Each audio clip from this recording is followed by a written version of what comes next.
Hi, this is a resizing video, and this is going to be done without the top cap inside, and I use the top cap to reinforce the adjustments afterwards. So now let's get started. You will need a wig, a reupholstering needle, a measuring tape, different scissors. I find these work better because they're so like precise and like curved.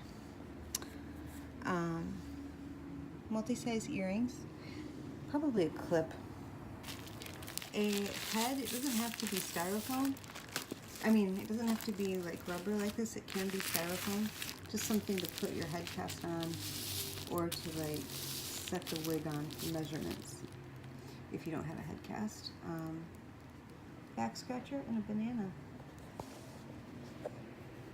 British humor. I just can't let it go. I received her, oh, that's Janet. I received her head cast, I was probably about mid-mesh area when I received it. So since it looks like it's going to need resizing in several areas, I will put this on a head. And then you're going to want to go around and take the measurements of, you know, what you took when you ordered the wig. So it's like circumference, front to nape, all that. And then record them on a sheet of paper so that you can then compare them to the wig.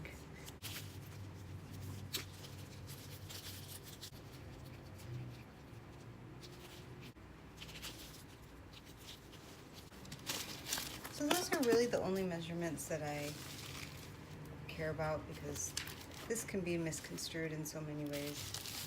Now you want to put the wig on the head inside out. Oh, always remember too that this has a little bit of stretch, especially right here and going this way. So I'll start with circumference. And I'm just going to go through and I'm going to speed this up while I'm doing it.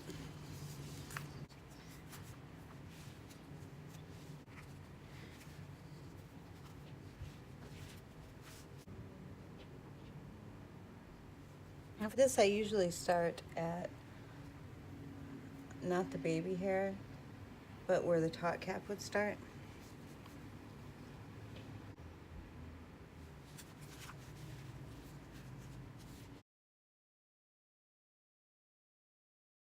$10.5 and $10.75.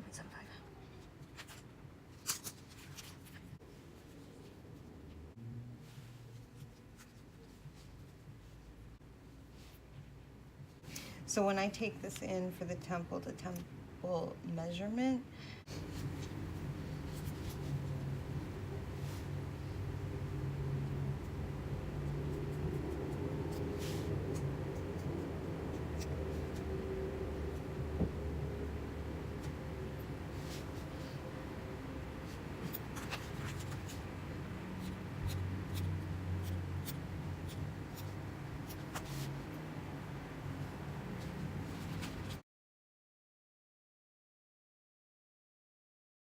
so this is off by 1. So I've trimmed about a ½ inch. Then I'll do another ½ inch on that side. It doesn't influence this cut. This, I start a little bit back from this area. So about 1 inch from right here. I'll start my cut, and then about 1 inch up. And then, you know, as you saw, I trimmed the hairs. That way it doesn't get all knotted in there. So yeah, you'll just want to look at this and make sure you place it down exactly where that hair was cut. I mean, whatever you measured as a guide, I mean, use that as a guide. Then put it like that. And then your end of your thread, I don't know, it depends on how picky you are. I like to pick up this bottom part of the lace in this crease here so that you can't really see it. But, I mean, the cap is going to be on, the top cap is going to be reinforcing these stitches anyhow. And now I'll stop talking.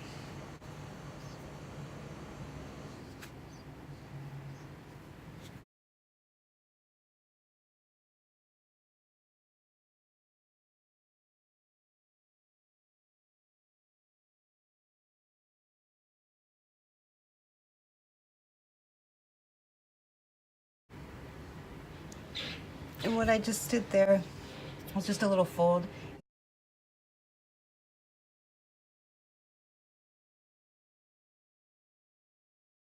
Just to be safe, go back over this another time.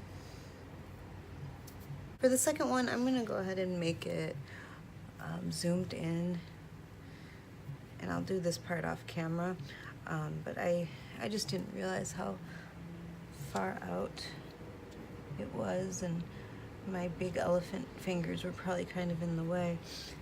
And then to finish it off, you know, I try to do another inconspicuous place, which would be in this little hole here. The way I close my knots off, or tie my knots, is I'll trim half of that so that I have one strand here, or one string, and then I will poke through in a different area so that, you know, they're obviously not going through the same hole, and the knot will actually do something. And then I tie these two pieces. And I do that a bunch of times. Okay, other side will be the same thing, but I am gonna zoom in. So you may stop watching now if you feel you've got enough, but I'm also going to take measurements after this and see how it went. And I will come back to this point and tell you the minutes in which I do that.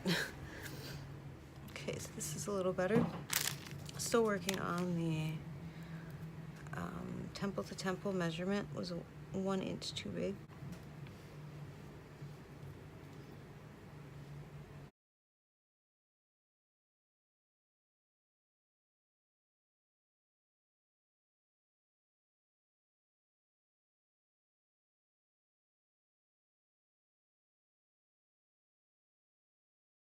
Did a 1/2 inch.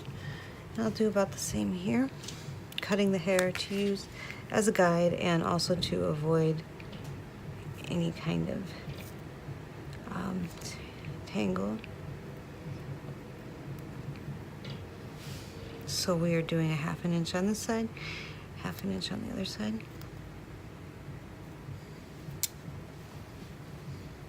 You can get this now, these hairs, or you can get them later. They definitely find a way to work themselves out of there. So I will fold this over. I'd start with like this corner. Everything will line up okay. Yep. And then again, I start here in this little crevice.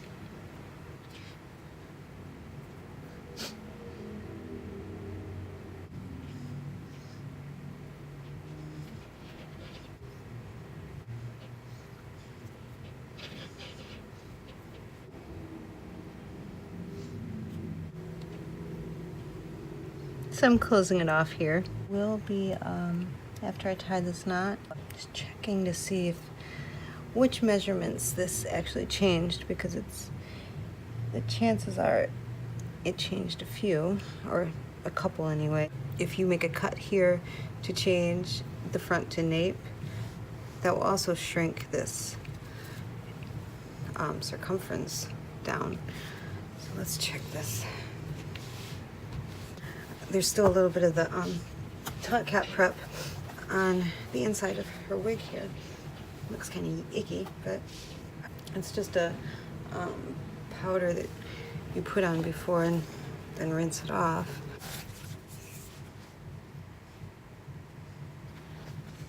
I guess I could just put it on the headcast.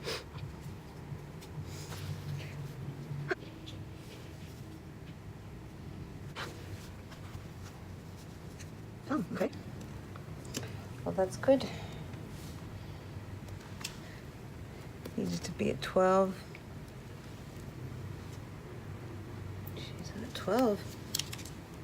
So that will be it for her. Now, if that ear to ear wasn't accurate, actually, I would have folded down. My bad. So if you're going across the front, if that's the area that's not accurate, then you fold this way.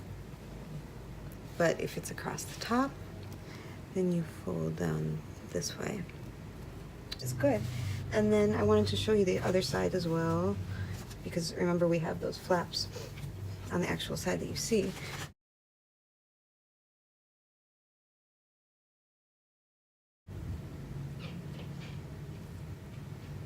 So sometimes it's a large change and you'll want to go in and stitch this side too. This part really is not protruding. If it were front to nape, so I usually will make an incision about 3 inches right here, and then the same method you cut, like if they're taking it in an inch, this one you'll actually cut an inch of hair from the inside, because there's no other place for you to adjust other than right here. This part would fold over an inch. But you know, I will do more detailed ones as they're needed. You know how I said for front to nape, I measure from where the Taute cap starts, not the baby hairs. So I'm hoping that she did the same, like measured from the start of your hairline. And if she did, then everything is fine. So yeah. All right, thank you guys. Please remember to subscribe so that I can start having the more in-depth tutorials. I can start having them, yeah, content protected. So yeah, I need 1,000 followers to do that. And that's all. Thank you again.